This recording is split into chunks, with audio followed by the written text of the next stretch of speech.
Good morning, good evening, good afternoon, depending when you're watching this. That'll be kind of my intro always going forward. But today we're going to start the conversation around what the heck is deviance, right? So this week we begin by studying how deviance is defined by social theorists, right? We have already explored examples that we know fit with deviance, such as those who commit the most heinous of crimes in society, right? But let's go into some more complex issues around how we define or how to define deviance, what it is, what it isn't considered deviant, etc. Here's where it gets a little bit more murky or complex, for lack of better terminology, right? When we break down, or when people break down norms, we are sanctioned, which means we receive punishment, reward. Here's a cookie, my generation, like participation trophies. I'm a millennial, right? So we get a punishment or reward, either informally or formally. We'll talk about more on that later. So some might say that people like Gandhi or Mother Teresa are great examples of this, right? We talked about these individuals here, which are the idea of the bad examples, right? We have the idea of Dahmer, but pull into this idea of Gandhi. We pull this idea of, would Gandhi or Mother Teresa be seen as deviant or in a positive light? Well, they went above and beyond what is usual behavior in society. Others will disagree with that depending on how they theorize. We'll particularly look at the idea of positive deviance, although quite a controversial idea in and of itself, positive deviance, right? So when you read the articles by Heckard and Heckard, you'll start seeing this idea. So let's go back to those norms and sanctions. One fundamental way to view deviance is that of a violation of norms, which norms themselves are things that are agreed upon, standards of behavior accepted by most people in a group. You can tell by my phrasing here that when we define deviance relative to norms of the group, deviance is socially constructed, or the battle cry of every sociologist, everything is a social constructed, right? That is, a group decides and enforces what is or what isn't considered accepted behavior. Anything that falls outside the norm, anything of what the group considers to be the norm, would be deviant. In 1907, Sumner classified different types of norms that we follow or break. These are known as, well, they're known as folkways, mores, which can also look like more, and law. Folkways are everyday norms that are common for our culture, right? Have you ever shown up to an event wearing the wrong type of clothing for the occasion? Feel strange, right? Isn't it strange that we feel strange because of our clothing on our bodies? That's a whole other conversation for another time, right? But maybe you've coughed recently in a room when your throat is dry, right? And you didn't cover your mouth, especially after this COVID situation, or even sneeze at you, right? In public and didn't have time to cover your mouth or nose, right? Also, if you didn't know, fun fact, the reason we say bless you when someone sneezes is that it ties to the idea that our heart stops. So we're saying bless you, right? So that's another reason that we have these types of weird traditional connections to it, right? But you may have done so without covering your nose or mouth. You may have received disapproving looks, reprimand.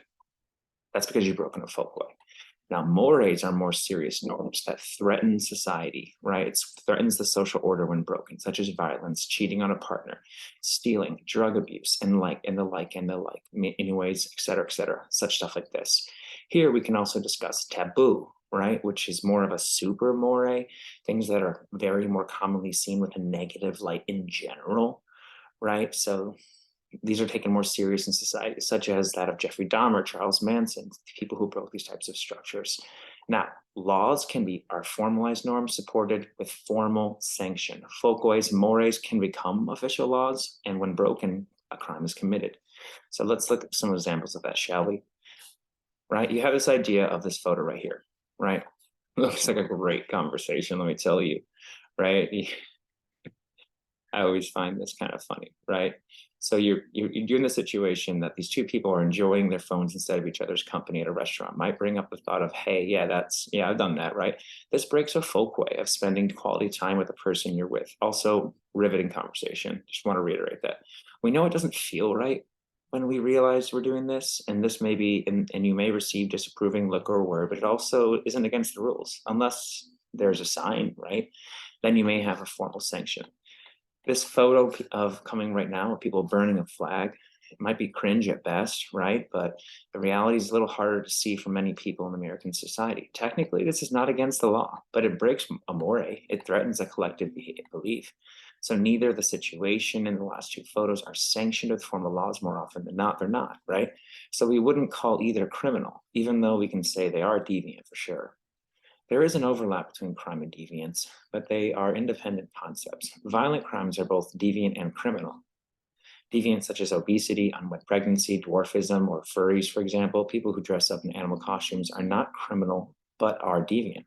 Some crimes, such as civil disobedience, do not bring moral punishment and are not considered deviant depending on the group. But people who break civil disobedience laws may be fined or jailed.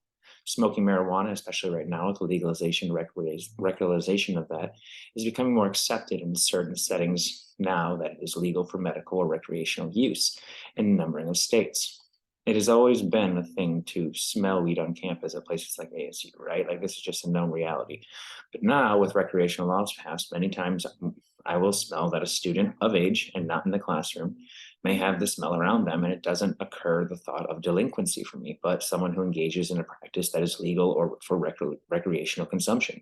However, the federal government still considers its distribution and use a crime, which is formally sanctioned. Crazy to think how many people are serving time in prison for distributions or use in states that may have made it legal or recreational consumption. But it's just something to think about. I grew up in Chicago. I had a lot of my friends growing up that would have been deviants who sold marijuana, right?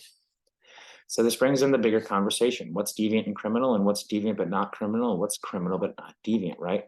And so what is considered deviant or criminal both in a relative to a group's norms? That's the reality. What is the group's norms? Deviance is anything that is outside the socially acceptable, or the ABCs. You'll hear me use this a lot. It's called the attitudes, behaviors, and beliefs and conditions. You will read about different approaches to the definition of deviance and how to explain the use and the usual and the unusual in society, aka I like to say what goes bump in the night in society, right? Remember that deviance is relative to the social, historical, and cultural context. That's important to understand, right? The relativity of deviance is based on time, place, and group. You can see some of these images here. We have that doctors used to advertise cigarette smoking. It was normal for them. We see a crowd of all these different people dressed up as St. Nicholas. That's a big thing. We see trends in people's ideas of how they view beauty and fashion, and such thing as having these elongated necks, right? To us in the United States, this would be a situation of deviance. To other cultures, that would be seen as beauty. So remember that deviance is relative to the social, historical, and cultural context. So what is acceptable or not is dependent on the group's norms within the current settings. There's another term that I want to talk to you about, which doesn't have a slide for you here, but it's the SSS of deviance, the three S's: sin, sickness, and selected. Essentially how we view and construct the idea of deviance from a relative or constructional standpoint.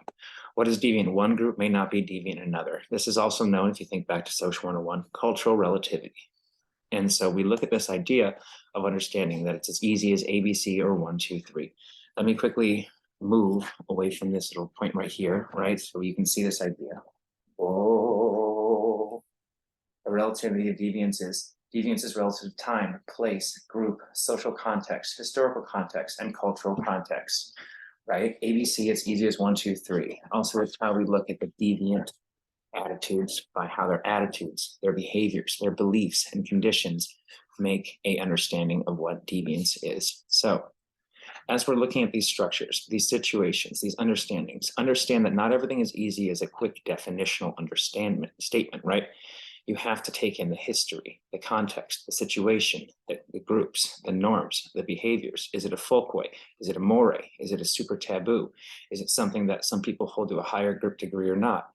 Deviance is really not as simple as understanding anything from a just strictly objective standpoint. There's subjective reality. Thomas' theorem, if you're not familiar with it, right? What one person sees is both their perspective, regardless of the positive or negative. Very complicated concept from the introductory sociology courses you've likely taken. But that being said, cultural relativity is huge. Deviance is not as simple as 1, 2, 3. It's ABC. It's attitudes, behaviors, beliefs, and conditions. It's 3 S's. It's the sin, the sickness, and the selected. And it's really about how you're using the lens of your sociological imagination. So this about wraps up my brief introduction to some of the basic concepts and ideas of defining deviance. And I will see you in the next TLDR lecture, ones where I'm covering these faster. And as always, I have videos of longer versions for your benefit that I will be posting later that are just me lecturing as if you're on campus. If that's something you like, please let me know and I'll post more of them. but I'll see you in the next one. Thank you.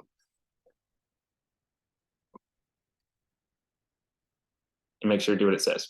Keep reading, learning with deviance of this course. Thank you so much.